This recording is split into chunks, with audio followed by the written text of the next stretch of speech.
బ్రేక్‌ఫాస్ట్‌కి ఏం చేయాలో తెలియనప్పుడు మరమరాలుంటే ఈ విధంగా 5 నిమిషాల్లో టిఫిన్ చేసి పెట్టండి. అందరూ ఇష్టంగా తింటారు. ముందుగా మీకు కావాల్సినన్ని మరమరాలు ఇలా గిన్నెలోకి తీసుకొని శుభ్రంగా కడుక్కోండి. వెల్కమ్ టు అవర్ ఛానల్ రకరకాల రుచులు.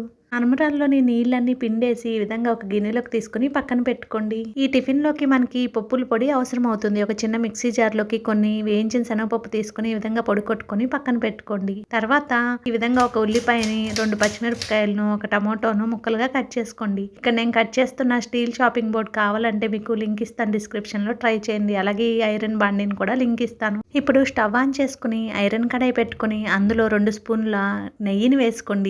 నెయ్యి ఫ్లేవరు గుమగుమలాడుతూ చాలా బాగుంటుంది. నూనెైనా వేసుకోవచ్చు పర్లేదు. తర్వాత మీకు ఇష్టమైనన్ని వేరుశనగపప్పులు అలాగే పచ్చిశనగపప్పు వేసుకొని వేయించుకోండి. తర్వాత జీలకర్ర, ఆవాలు కూడా కొంచెం వేసుకొని ఫ్రై చేసుకున్న తర్వాత ఒక స్పూన్ పసుపు వేసుకోండి.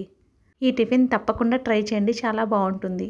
ఇవన్నీ వేగాక ముందుగా కట్ చేసి పెట్టుకున్న ఉల్లిపాయ, పచ్చిమిర్చి తరుగును కూడా వేసుకొని 2 నిమిషాల పాటు ఫ్రై చేసుకున్న తర్వాత ముందుగా కట్ చేసి పెట్టుకున్న టమాటో ముక్కలను కూడా వేసుకొని మగ్గించుకోండి. ఒక హాఫ్ స్పూన్ ఉప్పు వేసుకోండి. ముక్కలు త్వరగా మగ్గుతాయి. కాసేపు మూత పెట్టు మగ్గిస్తే త్వరగా ముక్కలు మెత్తబడతాయి. ఇలా 2 నిమిషాల పాటు మగ్గించుకున్న తర్వాత గెరిటతోటి చక్కగా మొత్తం మిక్స్ చేసుకోండి. మీరు కనుక మన ఛానల్ని ఫస్ట్ టైం చూస్తూ ఉంటే సబ్స్క్రైబ్ చేసుకోండి, వీడియోని లైక్ చేయండి. తర్వాత ముందుగా మనము మరమరాలను తడిపి పక్కన పెట్టుకున్నాం కదా, అవి కూడా ఇప్పుడు యాడ్ చేసుకోండి. మరమరాలు వేసుకొని బాగా మొత్తం కలిసేంత వరకు కలుపుకోండి. చాలా బాగుంటుంది ఇది. మరమరాలతో చేసుకునే ఈ టిఫిన్ని చాలా ప్లేసెస్లో ఉగ్గాని అని పిలుస్తారు. రాయలసీమ అటు సైడు ప్రతి వాళ్ళు తప్పకుండా చేసుకుంటారు. దీనికి కాంబినేషన్గా మిర్చి బజ్జీ ఉంటే ఇంకా బాగుంటుంది. మిర్చి బజ్జీ వీడియోస్ కావాలంటే మన ఛానల్లో ఉన్నాయి, చెక్ చేయండి. ఇప్పుడు బాగా మిక్స్ అయిన తర్వాత ముందుగా పొడి కొట్టుకొని పెట్టుకున్నాం కదా, వేయించిన శనగపప్పు పొడి, అది ఇప్పుడు 3 స్పూన్లు జల్లుకోండి.